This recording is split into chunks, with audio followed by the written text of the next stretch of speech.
The tallest building in the world, the Burj Khalifa, stands at 2,717 feet. But did you know there was once an ancient tower that aimed even higher? Not just to break records, but to literally reach heaven itself. That's such a fascinating way to think about the Tower of Babel story. Human ambition hasn't changed much in thousands of years, has it? Well, that's what strikes me most about these ancient accounts, how they mirror our modern drive for technological achievement.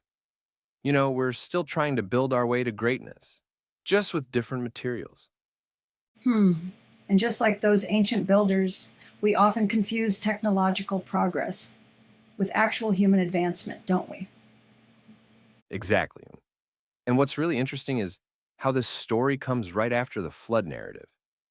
Like, humanity just witnessed this massive judgment, and their response is basically, hey, let's build something so tall we can't be flooded again. Oh, wow. I never made that connection before. So it's almost like they're trying to protect themselves from God rather than trusting in God. And speaking of trust issues, let's look at Noah's story here. This man who just saved humanity through incredible faithfulness, and then boom, we find him drunk and naked in his tent. The text just lays it out there. No sugarcoating. That raw honesty in the narrative is pretty remarkable. It reminds me of how modern leaders can fall from grace too. One day they're on top of the world, the next they're making headlines for all the wrong reasons. Right. And what's really fascinating is how his sons respond. Ham sees his father's shame and turns it into gossip, while Shem and Japheth literally walk backward to cover him up. It's like an ancient case study in handling others' failures. Well, that's particularly relevant in our social media age, isn't it? We're all one click away from being either Ham or Shem. And here's what blows my mind. This family drama becomes part of this huge narrative about nations.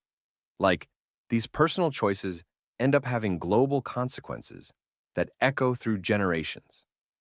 So if we think about it, the Tower of Babel was kind of like the world's first failed startup, wasn't it? Great funding, unified team, ambitious vision, but completely wrong motivation. Oh man, that's such a perfect modern parallel. And you know what makes me laugh? The text says, the Lord came down to see the city and the tower. Like, these people think they're building this impressive structure reaching to heaven, and God has to bend down just to see it. That's actually pretty humbling when you think about it. Even our greatest achievements are tiny from God's perspective. And yet, here's the hope in all this. Even when humans are building towers of pride, God's still working toward redemption.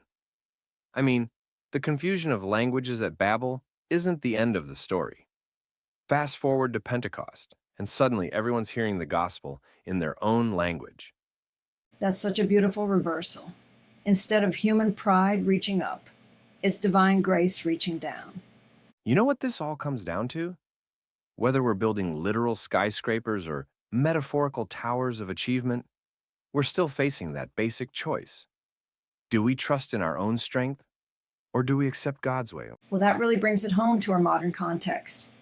We might have better technology, but we're still dealing with the same fundamental human issues. And that's why these ancient stories still hit so hard today. They show us both the reality of human nature, our pride, our failures, our attempts at self-salvation, and the even greater reality of God's faithful love and sovereign purpose. Even in the midst of our biggest messes, He's still working out His plan.